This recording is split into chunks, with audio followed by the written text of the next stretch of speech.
Hi, thanks for joining us again. I'm Janan Jera from eLaw Alliance. This is my associate Peter Poon, also from eLaw Alliance. Lawyers here to give you some information regarding the area of family law.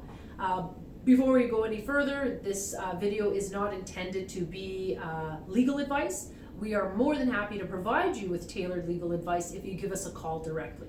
But this video I wanted to talk about once you're in the court process, in family courts, what happens after that? In a previous video, we talked about how to get your matter into court, what you need to file, but now we're, let's say, in court. What happens, Peter, once you've filed all the documents regarding, let's say, child support and parenting, and you finally made it into a courtroom? What happens from there?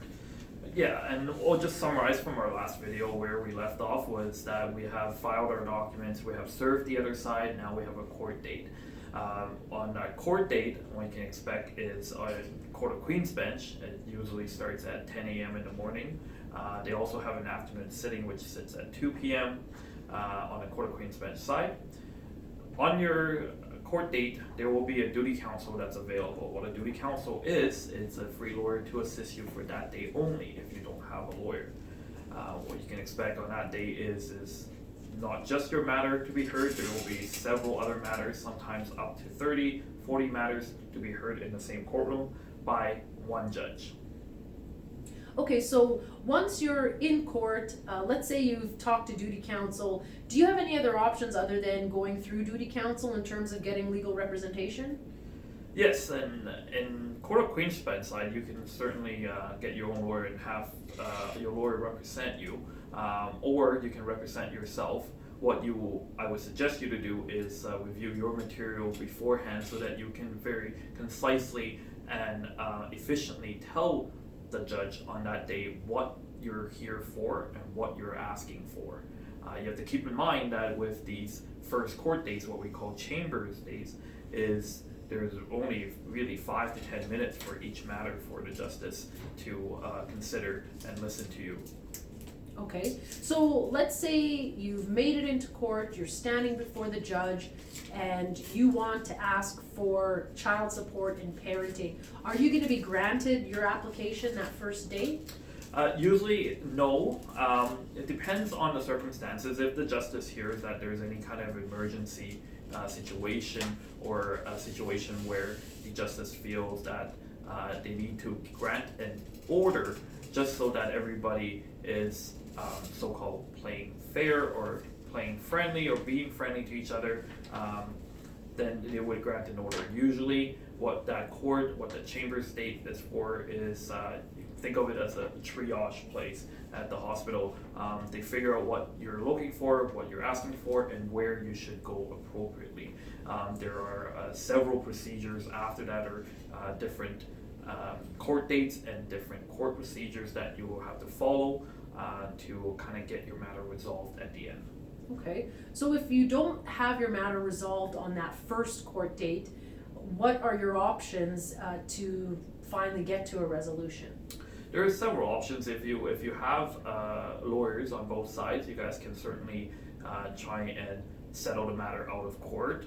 A lot of times we call this the four-way meeting, where you guys will sit with your lawyers and trying to resolve the matter. If that doesn't work, the Court of Queen's Bench has currently a pilot program. It's called EICC Early Intervention Case Conference, where you'll get 1 hour of time just for your matter with a justice in Court of Queen's Bench. And it's a more of a less formal court sitting where you'll be given an opportunity to let the court know, or let the justice know this is why you're asking for what you're asking for, and the justice will try and resolve the matter between you guys. Now, there will be no court orders made unless there's a consent between you and your spouse or you and your partner. There will be other more, which is say contentious and detailed hearings, such as a special chambers date or a trial date. Okay, so you talked about the early intervention case conference, special chambers, and trial. What are the main differences between the three? So So the main difference we really for early intervention case conferences is an opportunity for the court to try and resolve the matters for you guys very early on. These dates are usually a lot sooner. Whereas special chambers, you'll be asked to file certain documents, affidavits, concise letters, basically your legal argument and your evidence before, a few weeks before the actual hearing date. And these dates are usually, if we're booking them now, at least a few months out. So you'll have to really kind of sit down. If you don't have a lawyer, if you're by yourself, sit down and draft these documents, file them, serve the other side. Basically, you're making your case as to why you should be getting what you're asking for. At a special chambers date, it's usually a 60-minute sitting. Once you get there, the judge will hear both sides. They would have been expected to have read all of your materials, and at the end of the special chambers date, the justice may grant an order depending on what they feel is in the best interest of the children, if children are involved, or what they feel is reasonable and fair. Trial is kind of the most contentious and most time-consuming, most stressful way to resolve the matter. Really, what a trial is a judge or justice at a Court of Queen's Bench would be hearing evidence, oral evidence from both yourself, your partner, or your spouse, or any other witness that you guys would like to bring, whether they're expert witnesses or they're family friends, relatives, but they'll be all put on the stand and be questioned by either the lawyers, cross-examined by the lawyers, or judge themselves. This process can be very, very stressful. And to book one of these trials, you would need to first determine how many witnesses you're asking for, or you're going to be bringing, what kind of evidence you would like to present to the court. And this is usually not a one-day thing, because as much as you have witnesses and evidence that you want to bring forward, the other side will have witnesses and evidence that they want to bring forward as well. At the end of a trial, then the justice will make a determination as to if there's children involved, what the best interests for the children are, and if there are property, spousal support involved, whether the decision that they'll come to is reasonable and just for everyone.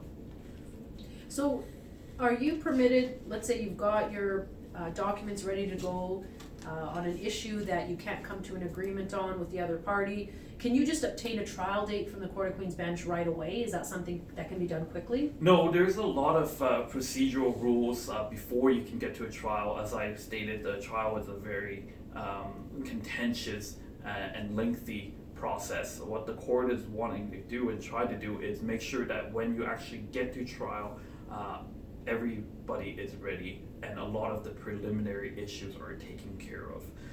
So there are quite a bit of procedural issues, things such as questioning, where you would have to set up a time where you can question the other person on their affidavit, and this will be recorded. You will have to set up with a court reporter as well.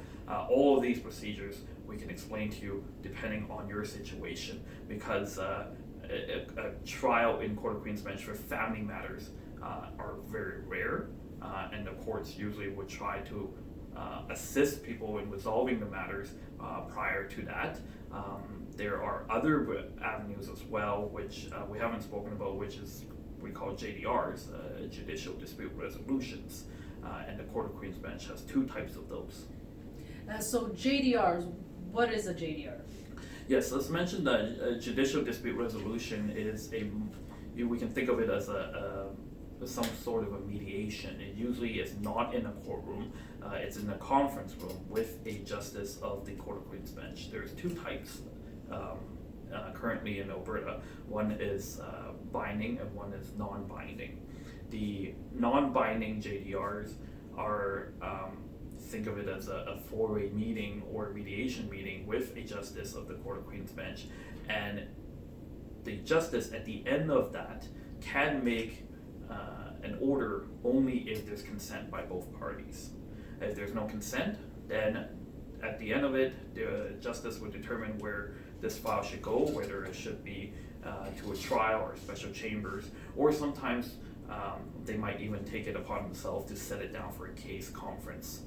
The binding JDR is kind of how it sounds. You would have to file certain documents before, you would have to agree to it, because at the end of this mediation conference with the justice will actually make an order whether you guys have a consent or not, and that order will be the order binding upon both yourself and your party or your partner.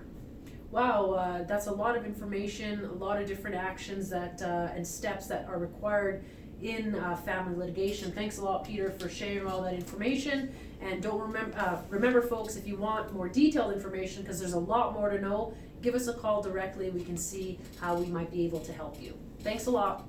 Thank you.